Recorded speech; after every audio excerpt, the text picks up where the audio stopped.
"If you don't like living with us, feel free to leave," Isabella said, standing in my kitchen like she owned the place.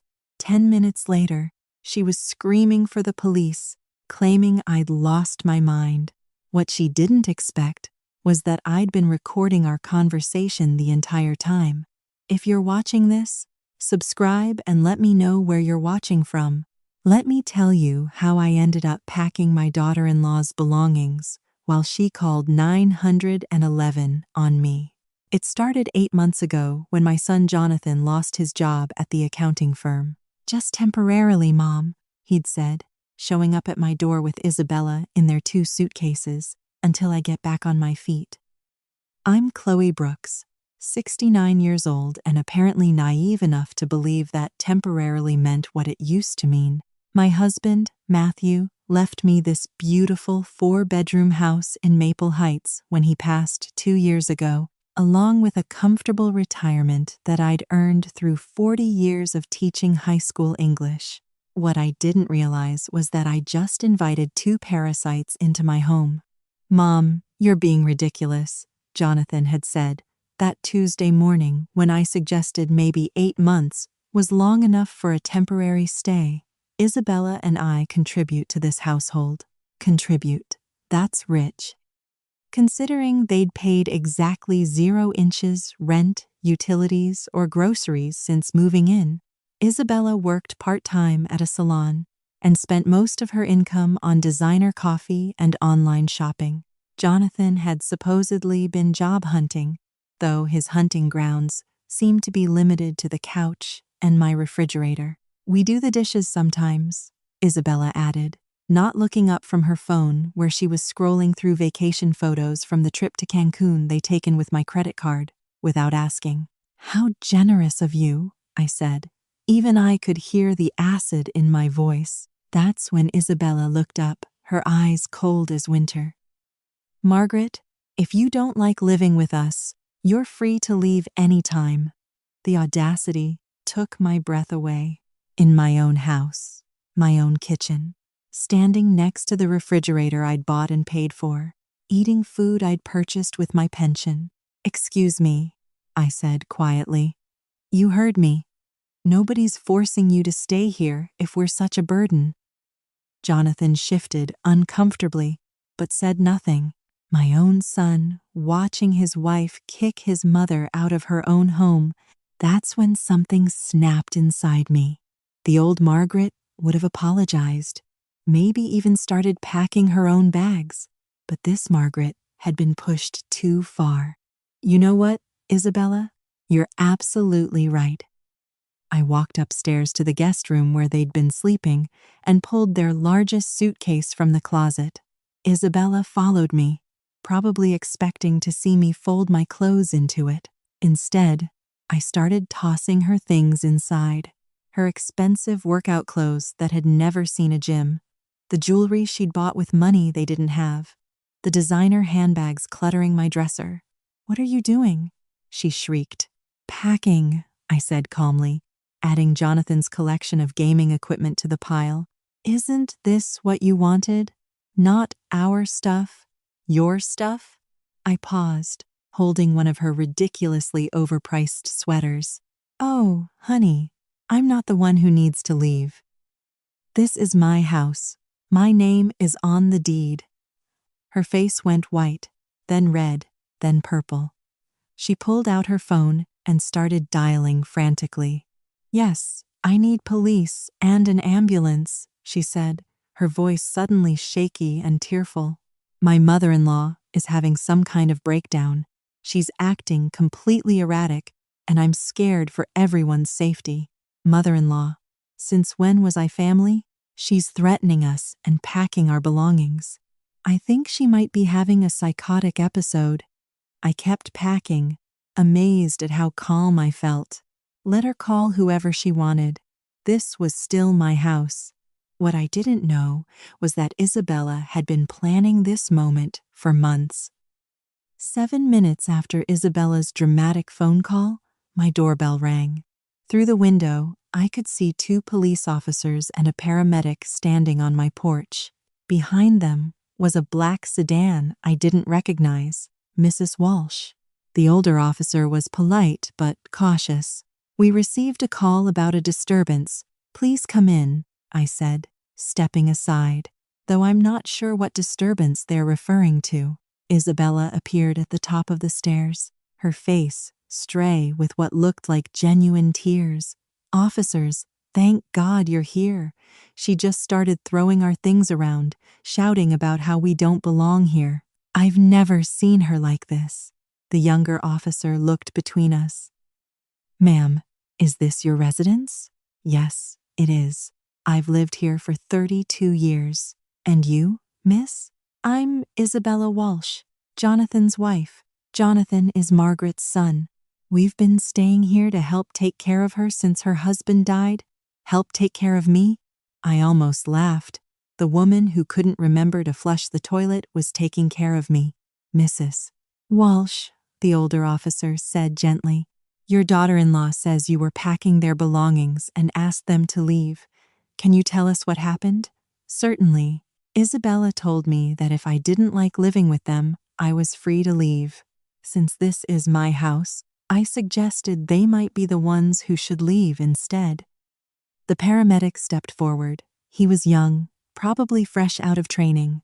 Mrs. Walsh, I'm going to ask you a few questions just to make sure you're feeling okay. Can you tell me what day it is? Tuesday, October 15th? It's 2:30 inches the afternoon, and I'm feeling perfectly fine, thank you. Do you know who the president is? I rattled off the current political information, my address, my social security number, and even recited the opening lines of Hamlet for good measure. The paramedic looked confused. She seems completely lucid, he said to the officers. That's when the man from the black sedan appeared. He was tall, silver-haired, and wore an expensive suit that screamed private practice. Officers, I'm Dr. Bradley Cooper. I'm a psychiatrist, and Mrs. Walsh has been one of my patients. I stared at him. I beg your pardon? I've never seen you before in my life. Margaret, doctor, Cooper said in that condescending tone medical professionals use on difficult elderly patients. You came to see me last month about your memory issues and paranoid thoughts about your family. That's impossible. I don't have memory issues and I certainly don't have paranoid thoughts. Isabella descended the stairs slowly, her tears flowing freely now. Mom, you don't remember? You've been so confused lately. Last week you accused Jonathan and me of stealing your credit cards because you did steal my credit cards. The words came out louder than I intended and I saw the officers exchange glances. Dr. Cooper nodded sagely. This kind of angry denial is very common with dementia patients. They often accuse family members of theft or conspiracy. I do not have dementia, Mrs. Walsh, the older officer said carefully. Would you mind if we took a look around, just to make sure everything's okay? Of course. I led them through my pristine house. The living room where Isabella's magazines were scattered across my coffee table, the kitchen where their dirty dishes sat in my sink. My home office, where Jonathan had been using my computer to play online poker. In the guest room, their belongings were indeed scattered across the floor where I'd been packing them. To someone who didn't know the context, it might have looked like the actions of someone having a breakdown. Dr. Cooper examined the scene with theatrical concern. Margaret, can you explain why you were packing these items? Because Isabella told me if I didn't like living with them, I could leave. I was simply taking her advice and helping them pack. But these aren't your belongings to pack, he said gently. They're in my house. They've been here 8 months without paying rent. Isabella sobbed louder. She's been getting more and more agitated about money. Yesterday, she accused us of not contributing, even though we pay for groceries all the time. I wanted to ask her to produce a single receipt, but something in Dr. Cooper's eyes warned me that anything I said would be used as evidence of my deteriorating mental state. The realization hit me like a physical blow. This wasn't a spontaneous breakdown response. This was planned, Mrs. Walsh, we'd like you to come with us to the hospital, Dr. Cooper said, his voice dripping with false compassion. Just for observation, a few tests to make sure you're okay. And if I refuse? Well, the older officer interjected. We can't force you, but Dr. Cooper here has some concerns about your mental state. I looked around my living room at the assembled cast of my apparent breakdown. Isabella clutching tissues, Jonathan hovering uselessly in the background. Two cops who clearly wanted to be anywhere else. A paramedic checking his watch, and a psychiatrist I'd never met claiming to be my doctor. You know what? I'll go to the hospital, but I want to call my attorney first. Margaret, Isabella said quickly, you don't need an attorney. We're family. We just want you to get better. Family, right? The same family that had been living in my house rentry while telling me I could leave if I didn't like it. I picked up my phone and dialed Margaret Chen, my lawyer who'd handled Matthew's estate. She answered on the second ring. Margaret, it's Maggie Walsh. I need you to meet me at Maple Heights General. Apparently, I'm having a psychiatric evaluation. What? Maggie, what's going on? I'll explain when you get there. I hung up before anyone could object. Dr. Cooper frowned. Mrs. Walsh, involving lawyers at this stage might complicate things unnecessarily. Doctor, since I've never met you before and you're not actually my physician, I think having legal representation is perfectly reasonable. The younger cop looked confused. Wait, if she's never met you, how are you her doctor? Doctor? Cooper's smooth facade cracked slightly. Mrs. Walsh is clearly confused about our previous sessions. When exactly did these sessions take place? I asked sweetly. Patient confidentiality prevents me from, oh, you can discuss my supposed memory issues and paranoid thoughts in front of the police, but you can't tell me when I supposedly visited your office. Isabella stepped forward quickly. Mom, you don't remember because of the confusion.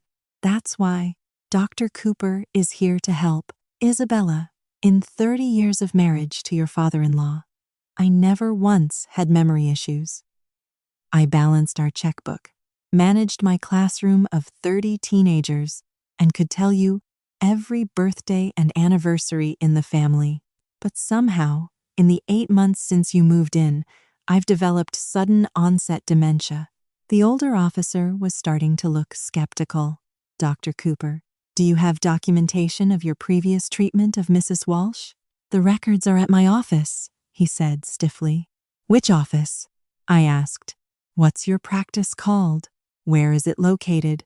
Another crack in the facade. I don't think this hostile interrogation is helpful for the patient's mental state. Hostile interrogation?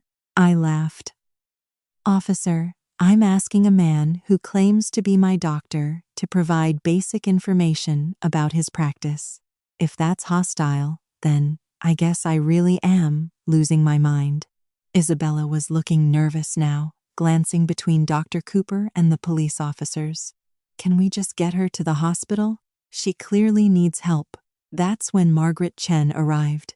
She swept through my front door like an avenging angel in a navy blue suit, her briefcase in one hand and her phone in the other. Which one of you is Dr. Cooper? She asked without preamble. The silver-haired man stepped forward. I am. And you are? Margaret Chen, Mrs. Walsh's attorney. I just called the state medical board. A funny thing about Dr.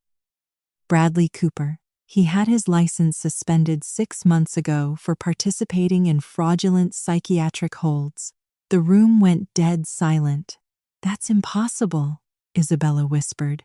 Oh, it's very possible. Dr. Cooper here has quite the reputation for helping families commit elderly relatives against their will, usually for a substantial fee. Dr. Cooper was already backing toward the door. There's been some misunderstanding. The only misunderstanding, Margaret Chen said coldly, is thinking you could run this scam in my client's house. As the fake doctor fled, and the police officers started asking Isabella very pointed questions, I realized this was just the beginning. The next morning, I sat in Margaret Chen's office, drinking coffee from real china cups while she spread documents across her mahogany desk. After the police had taken statements and Dr. Cooper had vanished into the night, Isabella and Jonathan had retreated to the guest room, presumably to plan their next move. How long has this been building? Margaret asked, adjusting her reading glasses. 8 months officially, though I think Isabella's been sizing up my house since the day she met Jonathan. I took a sip of coffee. She always had an opinion about how I could better utilize my space. Margaret nodded. The fake psychiatric hold is a sophisticated scam. Dr. Cooper, his real name is Brian Kellerman, by the way, has been running this operation in 3 different states. How does it work? Family member calls claiming elderly relative is having a breakdown. Kellerman arrives, poses as the person's doctor, convinces police the person needs emergency psychiatric hold. Once the person is committed, the family has 72 hours to initiate guardianship proceedings. The implications hit me like ice water. They were trying to have me declared incompetent. Exactly. Your daughter-in-law would become your legal guardian with control over your assets, your house, your medical decisions, everything. I thought about Isabella's confident demeanor yesterday. The way she'd seemed so prepared with her tears and her story about my memory issues. This wasn't spontaneous. She's been planning this. Margaret pulled out another file. I did some research on Isabella Walsh last night. Fascinating woman. Before she married your son, she was Isabella Parker, then Isabella Martinez, then Isabella Thompson. 3 marriages, 3 elderly spouses. Her first husband was 72, left her his condo in Florida when he died of a sudden heart attack. Second husband was 68, left her his investment portfolio after a convenient fall down the stairs. Third husband was 75, signed over his assets to her just weeks before he was found dead in his pool. My hands were shaking. And now she's married to my son, who's 42 and completely healthy, but his mother. Margaret let the sentence hang. His mother is 69 with a paid-off house and a substantial retirement account. Bingo. Jonathan might not even know what Isabella's really planning. Some of these women are very skilled at manipulation. I stood up and walked to Margaret's window, looking out at the busy street below. Normal people going about their normal lives, unaware that predators like Isabella existed. What do? First, we document everything. I want you to install security cameras in your house today. Record every conversation, every interaction. Second, we contact the other jurisdictions where Isabella operated, build a pattern of behavior. And third, Margaret smiled grimly. Third, we give Isabella Walsh exactly what she deserves. That afternoon, I returned home to find Isabella in my kitchen making herself a sandwich. She looked up when I entered, her expression carefully neutral. How are you feeling today? Mom. She'd never called me that before yesterday. I'm feeling quite well, thank you.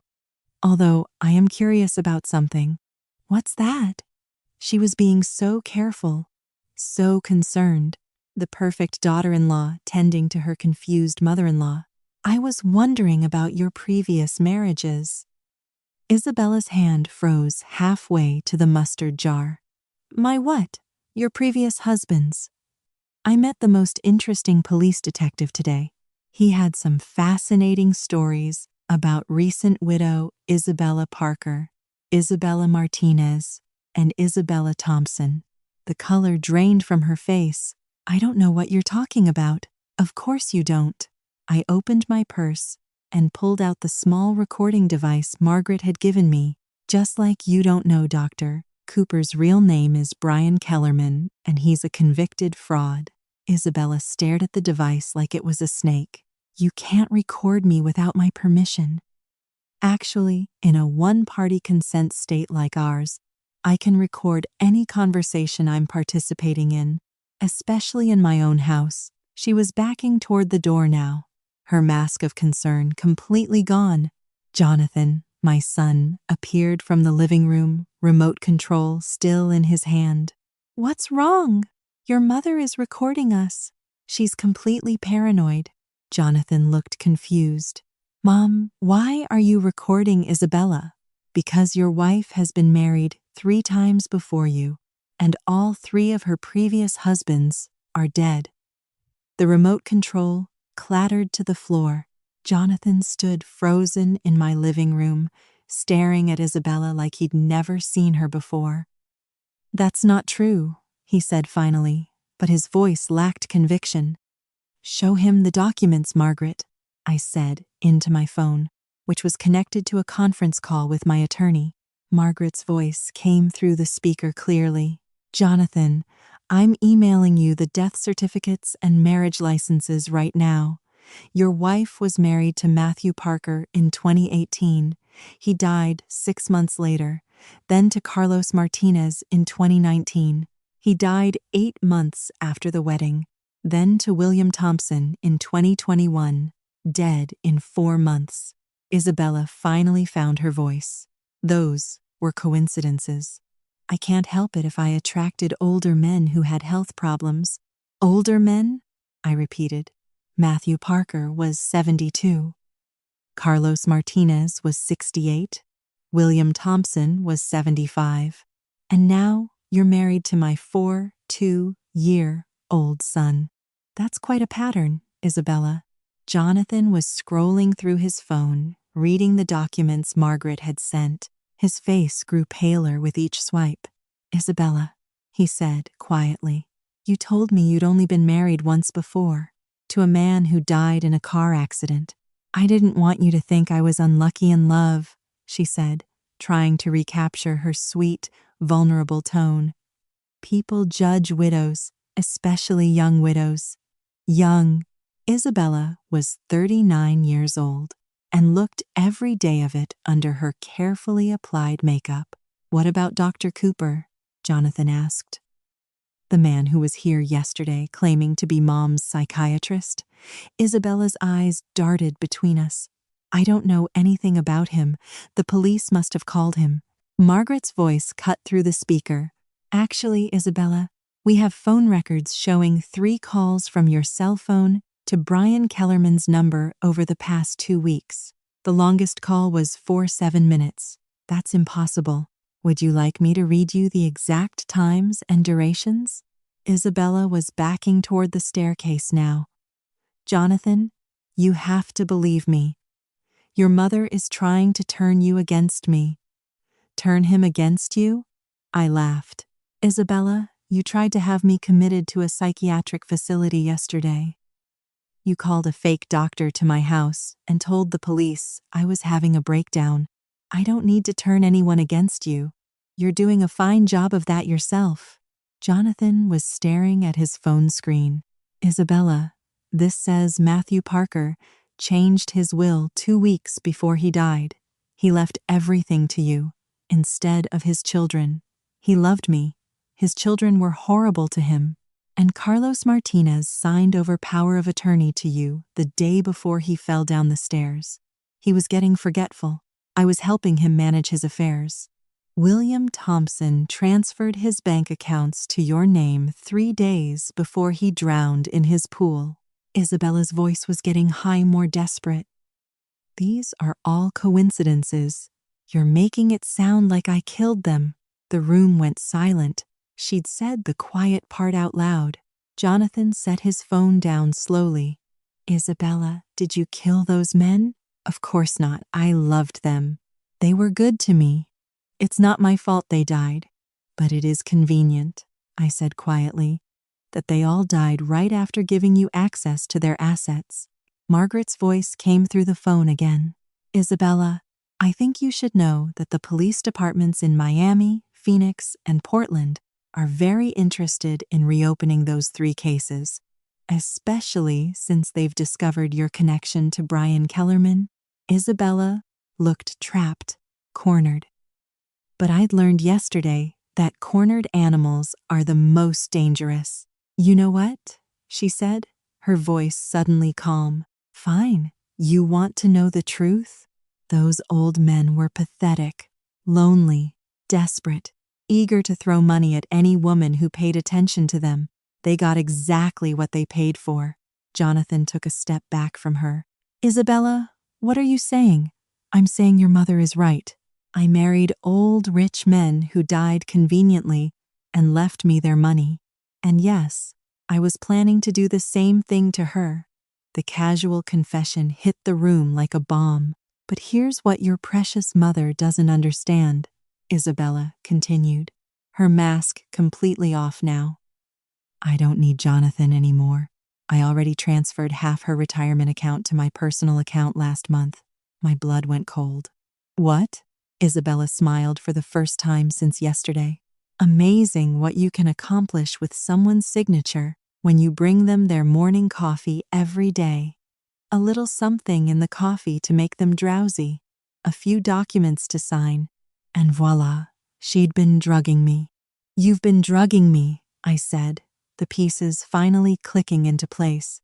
The unexplained fatigue I'd been experiencing, the mornings when I'd wake up groggy with no memory of the previous evening, the documents I'd supposedly signed but couldn't remember.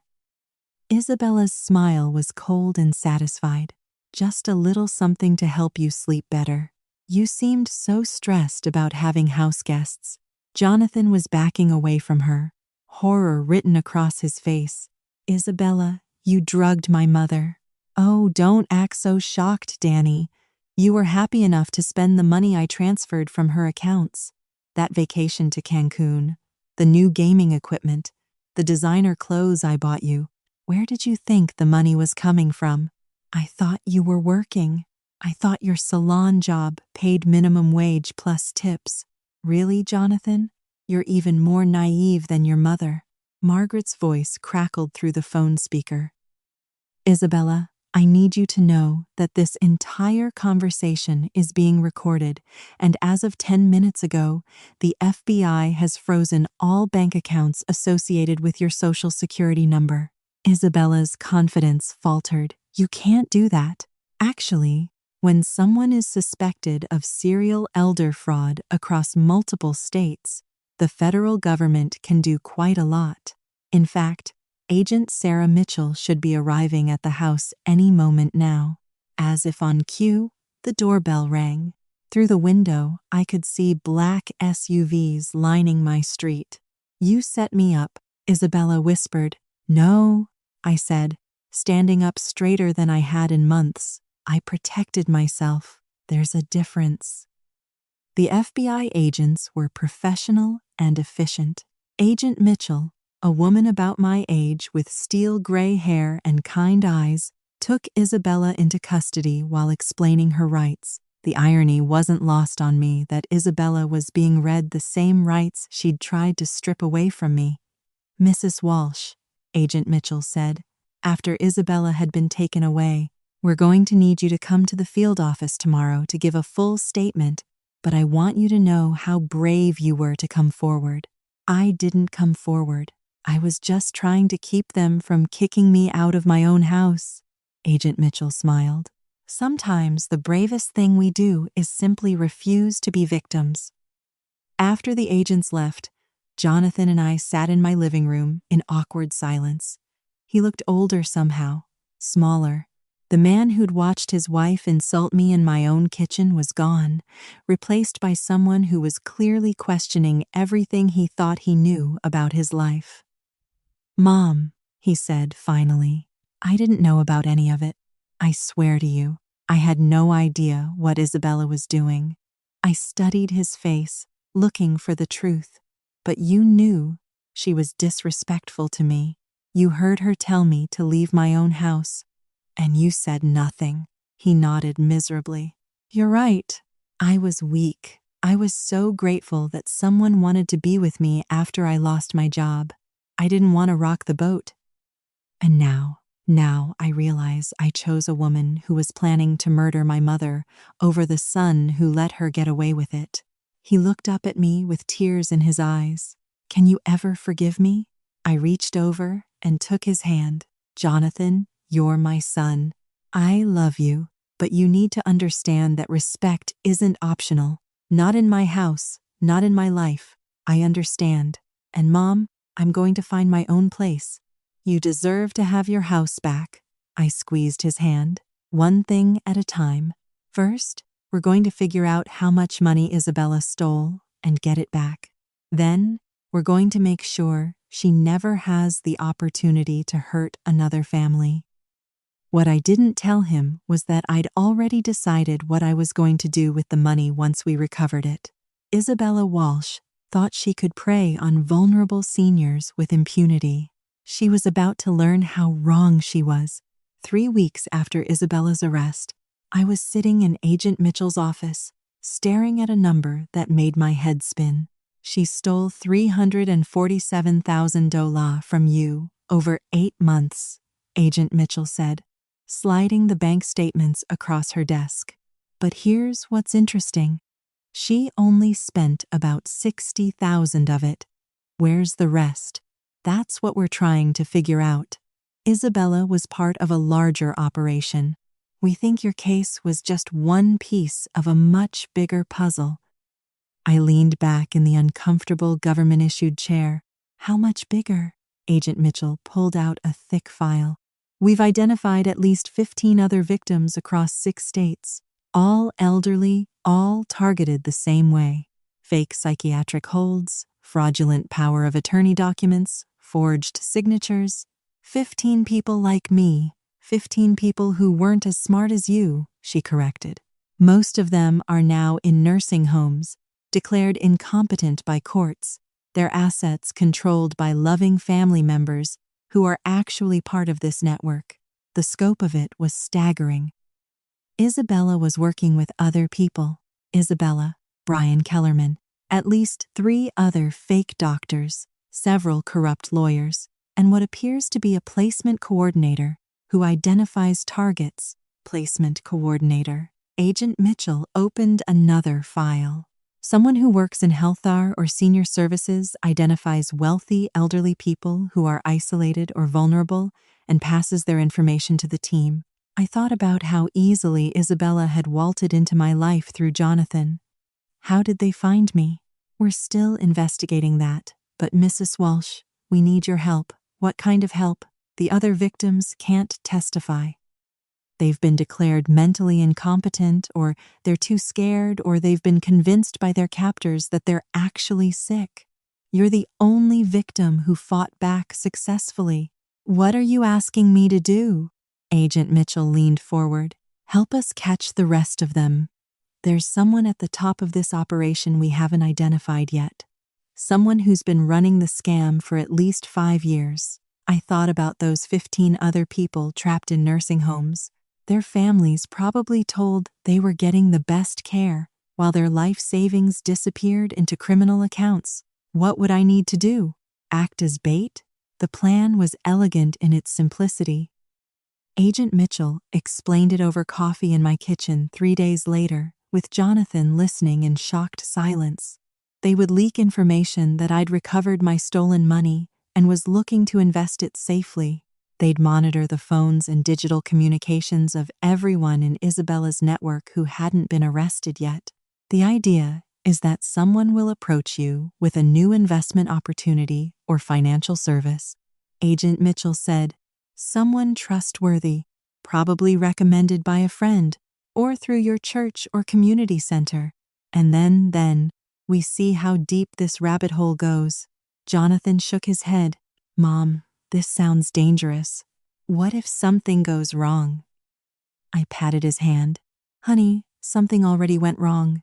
Your wife tried to have me committed and steal my life savings. At this point, danger is relative. Agent Mitchell smiled. Mrs.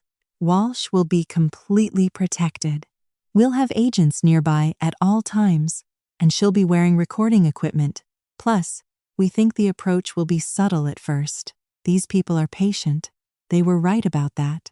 It took exactly 6 days. I was at the grocery store Thursday morning when a woman approached me in the cereal aisle. She was about my age, well-dressed, with the kind of professional appearance that screamed trustworthy. "Excuse me," she said with a warm smile. "Aren't you Chloe Brooks?" "I'm Helen Curtis. I think our daughters went to high school together."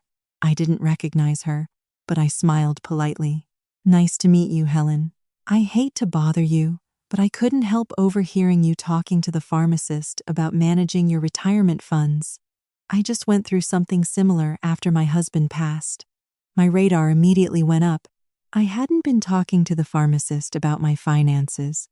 Oh yes, and I found the most wonderful financial advisor. He specializes in helping widows protect their assets from family members who might take advantage. There it was, the hook delivered with perfect timing and false sympathy. "That's very kind of you to mention," I said carefully. Helen handed me a business card. "His name is Matthew Davidson. He's helped so many of us ladies in similar situations. Very discreet, very professional." After she walked away, I immediately texted Agent Mitchell the details. Her response came back quickly. "Perfect. We know Matthew Davidson. He's been on our radar for months." 2 days later, Matthew Davidson called.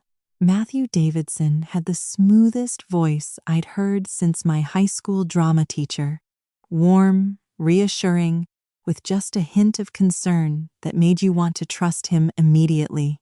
"Mrs. Walsh," Helen Curtis suggested I reach out to you. "She mentioned you might be interested in exploring some secure investment options."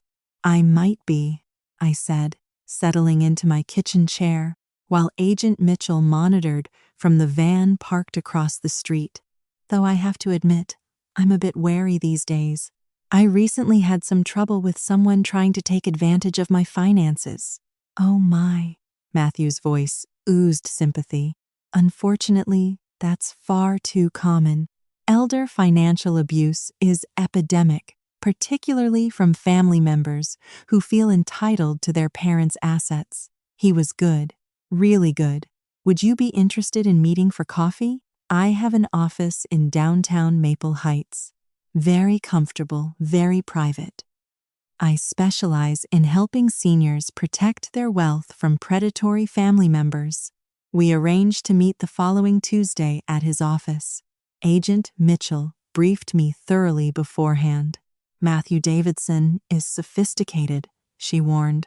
"He's been doing this for at least 3 years.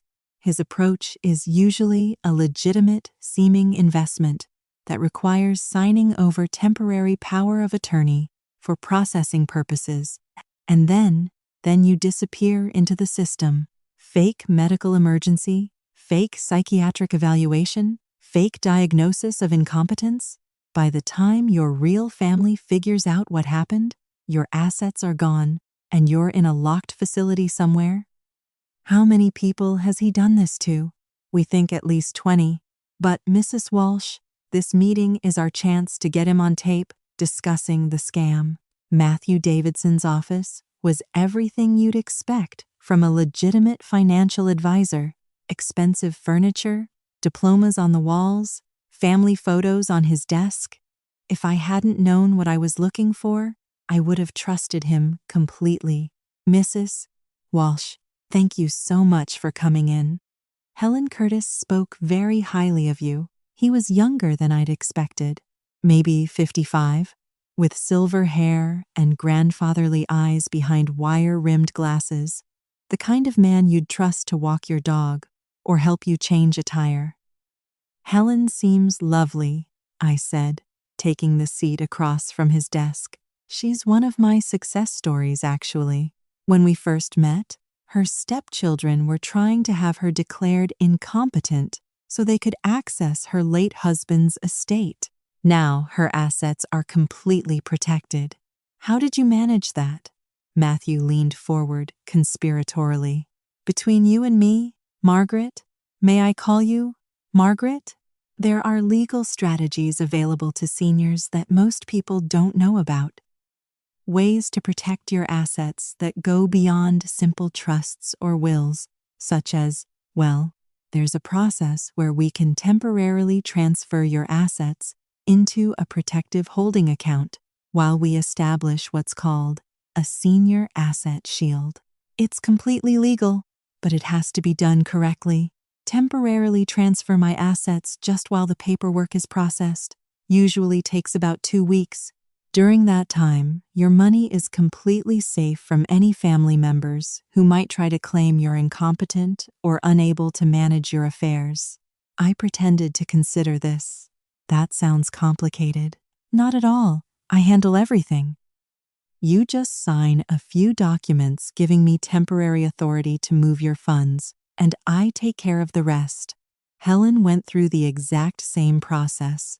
And where exactly are my assets transferred to during this process?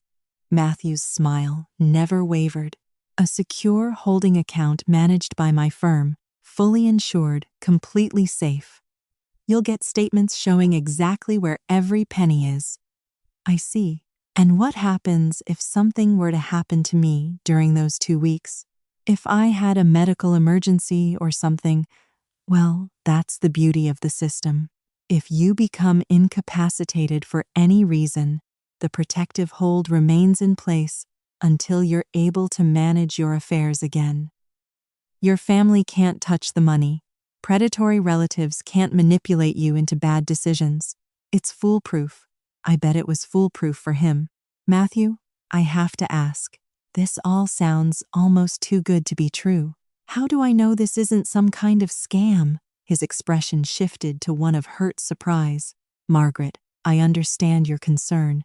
After what you've been through with your family situation, of course you're suspicious. But I've been helping seniors protect their assets for over a decade. I can provide references, testimonials, whatever you need to feel comfortable. I'd like to think about it, of course, but Margaret, I have to tell you, based on what Helen mentioned about your recent troubles, time might be of the essence.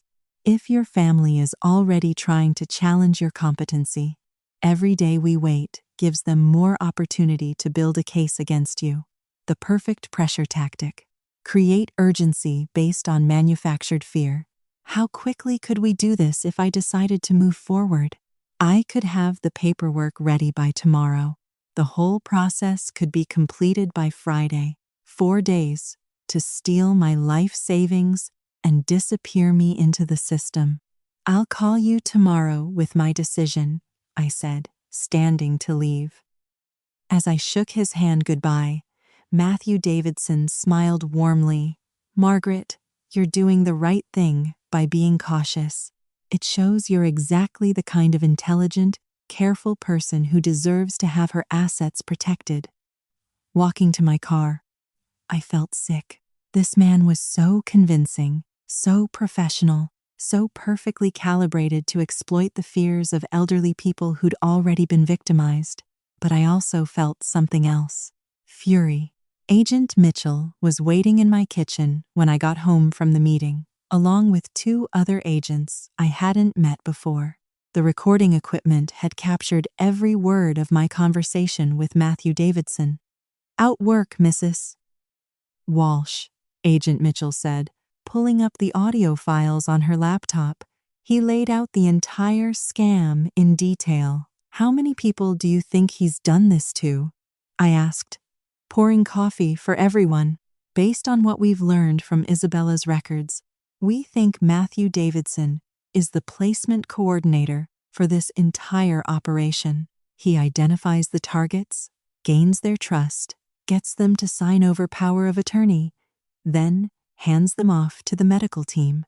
One of the new agents, a young man who looked like he should still be in college, leaned forward. Mrs. Walsh, we think Davidson has been running this operation for at least 5 years. The money from all the victims gets funneled through his investment firm to accounts in the Cayman Islands. How much money are we talking about? Conservatively, about $12 million. I set my coffee cup down hard. $12 million stolen from elderly people minimum. And that's just from the cases we know about. Agent Mitchell pulled out another file. Mrs. Walsh, we want to move forward with the operation, but we need you to understand the risks. If Davidson suspects anything, if we move too fast, he could disappear. We might never catch him. What do you need me to do? Call him tomorrow and agree to the asset protection plan. We'll have agents positioned around his office and recording everything. When he has you sign the power of attorney documents, we'll have enough evidence to arrest him. And what about the people he's already victimized? The ones in nursing homes. Once we arrest Davidson and get access to his records, we can start the process of getting them released and their money returned. But it's going to take time. Some of them have been in the system for years. That night, I couldn't sleep. I kept thinking about Helen Curtis, who had approached me so smoothly in the grocery store. Was she a victim who'd been turned into a recruiter? Or was she part of the operation from the beginning? I also thought about the 15 people Agent Mitchell had mentioned, 15 seniors sitting in nursing homes right now, probably being told by staff that their families didn't want to see them anymore, that they were too sick to manage their own affairs. 15 people who had no idea that their life savings had been stolen while they were being slowly drugged into compliance. At 3:00 inches the morning, I got up and made a list of questions I wanted to ask Matthew Davidson. If I was going to help bring down this operation, I was going to do it right. The next day, I called Davidson's office. Margaret, I was hoping to hear from you. Have you made a decision about the asset protection plan? I have. I'd like to move forward. Wonderful. Can you come in this afternoon? I've already prepared all the necessary documents. Actually, Matthew, I was wondering if we could meet somewhere more private. Your office felt a bit formal yesterday. Is there somewhere quieter we could go? There was a pause. Where did you have in mind? What about my house? I'd feel more comfortable reviewing financial documents in my own home. Another pause. Longer this time. I suppose that would be acceptable. Would 3 work for you? Perfect. After I hung up, I called Agent Mitchell. He's coming to my house this afternoon. Even better. We can wire the entire house for sound and video. Mrs. Walsh, by the end of today, we should have enough evidence to take down the entire network. At 2:45 that afternoon, I was sitting in my living room watching through the window as Matthew Davidson pulled into my driveway. He carried a leather briefcase and looked exactly like what he was pretending to be, a trustworthy financial advisor making a house call to help an elderly client. What he didn't know was that FBI agents were positioned in 3 houses on my street, that my entire house was wired for audio and video, and that the little old lady he was planning to victimize had already figured out his game. I opened the door with my best grateful widow smile. Matthew, thank you so much for coming to my house. This feels much more comfortable. Of course, Margaret, I want you to feel completely at ease with this process. As I led him into my living room, I wondered how many other elderly people had heard those exact words just before signing away their freedom. But today was going to be different. Today, Matthew Davidson was going to get a taste of his own medicine. Matthew Davidson spread the documents across my coffee table with the practiced efficiency of someone who'd done this many times before. Powers of attorney, asset transfer forms, medical directives, everything needed to steal a life. Now, Margaret, I want you to understand exactly what each of these documents does, he said, his voice warm and reassuring. This first one gives me temporary authority to move your assets into the protective holding account. I picked up the power of attorney document and pretended to read it carefully. 2. Matthew, this language is quite broad. It says you have authority over all my financial and medical decisions only temporarily and only for your protection. Once the asset shield is in place, the power of attorney becomes inactive. And when exactly does it become inactive? He hesitated for just a moment. Once I determine that your assets are fully protected from any potential threats, I see. And who determines when that is? Well, I do. Based on my professional assessment of your situation, I set the document down. So, essentially, you decide when to give me back control of my own money. Matthew's smile flickered slightly. Margaret, I understand your concern, but you have to trust the process. This is exactly how we protected Helen Curtis's assets. Speaking of Helen, I'd love to talk to her about her experience. Could you give me her phone number? I'm afraid I can't share client contact information. Confidentiality. Do you understand? Of course, but surely she wouldn't mind me calling her. After all, she's the one who recommended you. Matthew is looking uncomfortable now. Perhaps we could arrange for her to call you after we complete the paperwork. Why not before? Because he stopped, clearly realizing he was painting himself into a corner. Margaret, I sense some hesitation on your part. Is there something specific that's concerning you? I leaned back in my chair and looked at him carefully. This man who made his living by destroying elderly people's lives? This predator who had perfected the art of seeming trustworthy while planning betrayal? Matthew, I'm curious about something. How did Helen Curtis know I was talking to the pharmacist about my finances? His face went blank. I'm sorry. When she approached me at the grocery store, she said she overheard me discussing retirement funds with the pharmacist, but I never had that conversation. Perhaps you forgot, Matthew. I'm 69 years old, not 99. My memory is perfect. So, how did Helen know to approach me? The friendly mask was slipping now. Margaret, I think you're overthinking this. Am I? Because I'm also curious about something else. You said you've been helping seniors for over a decade, but your business license was only filed 3 years ago. Matthew started gathering up the documents. I think perhaps this isn't the right time for you to make these kinds of financial decisions.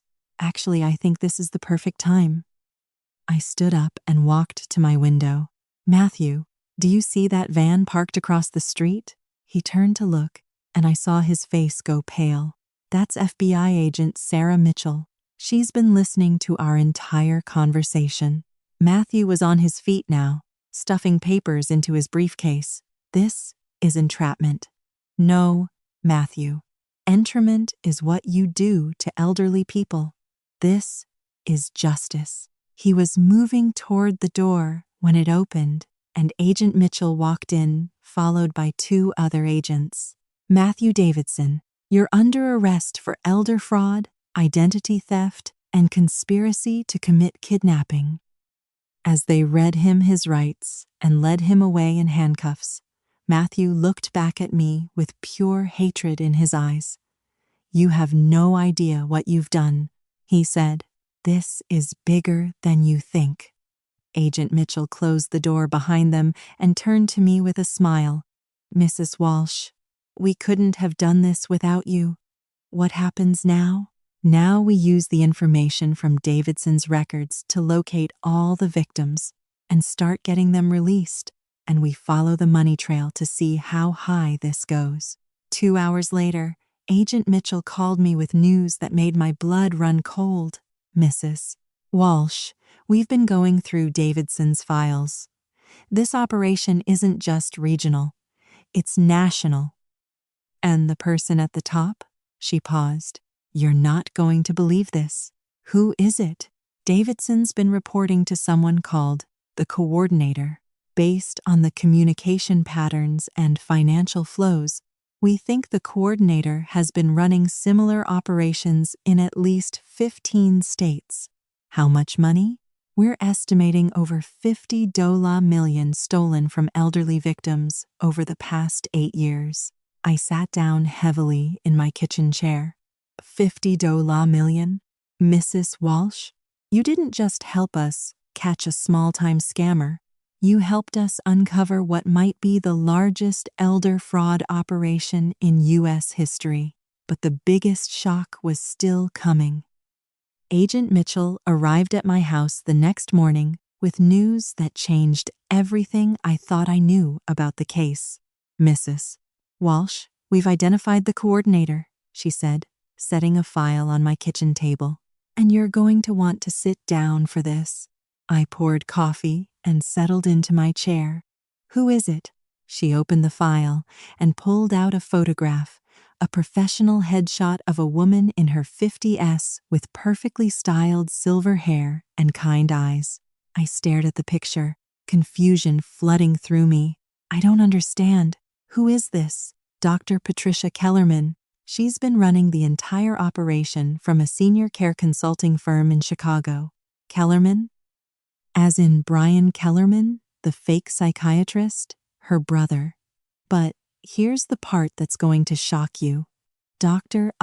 Patricia Kellerman is a real doctor. She's a licensed geriatrician who's been using her position in the medical community to identify and target victims. I studied the photograph more carefully. Something about the woman's face seemed familiar, but I couldn't place where I might have seen her. She uses her medical practice to identify elderly patients who are wealthy and isolated, Agent Mitchell continued.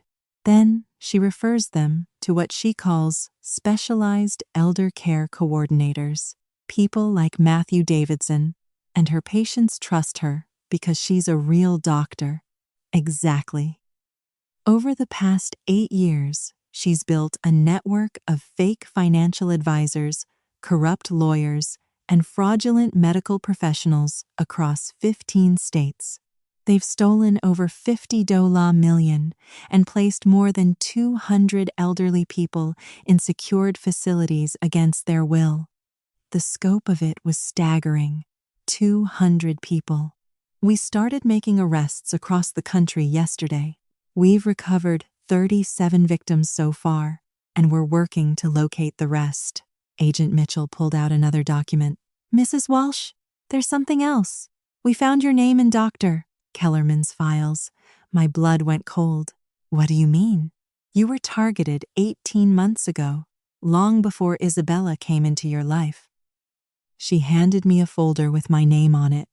Inside were copies of my medical records, financial statements, property records, even photographs of my house. How did she get all this? We're still investigating, but we think someone in your medical provider's office was feeding information to Dr. Kellerman's network. I thought back to my annual physical 18 months ago, the routine blood work and screening tests. Had someone in my doctor's office been passing my information to these criminals? Mrs. Walsh, Isabella didn't find your family by accident. She was directed to your son Jonathan, specifically because Dr. Kellerman's research showed you were the perfect target. What do you mean, perfect target? Agent Mitchell flipped through the file. Wealthy widow, adult children who live far away, no close family nearby, good health, but getting older. You checked every box on their victim profile. The realization hit me like a physical blow. Jonathan didn't meet Isabella at a coffee shop. She sought him out. We think so. Isabella's previous marriages all followed the same pattern. She would research wealthy elderly people, then target their adult children or grandchildren to gain access to the family. I thought about Jonathan's whirlwind romance with Isabella, how quickly they'd moved in together, how eager she'd been to meet me. I'd attributed it to young love, but it had been calculated predation from the beginning. There's more, Agent Mitchell said gently. Dr. Kellerman has been arrested in Chicago. When we searched her office, we found detailed plans for your case. You were going to be placed in a secured facility in Florida where you would have been kept sedated and isolated while they drained your accounts. For how long? Until you died or until the money ran out. The casual brutality of it took my breath away. And my son. What would they have told Jonathan? That you were getting the best possible care for your dementia and that visits weren't recommended because they agitated you. I stood up and walked to my window, looking out at the street where I'd lived for 32 years, the neighborhood where I'd raised Jonathan, where I'd buried my husband, where I'd planned to grow old peacefully. Mrs. Walsh, I want you to know that your actions didn't just save yourself. Because of what you did, we've been able to rescue dozens of other victims and shut down the largest elder fraud operation we've ever encountered. I turned back to Agent Mitchell. What happens to the money they stole? We're working to return as much as possible to the victims. In your case, we've recovered all of your funds, plus interest, and the people who were placed in facilities.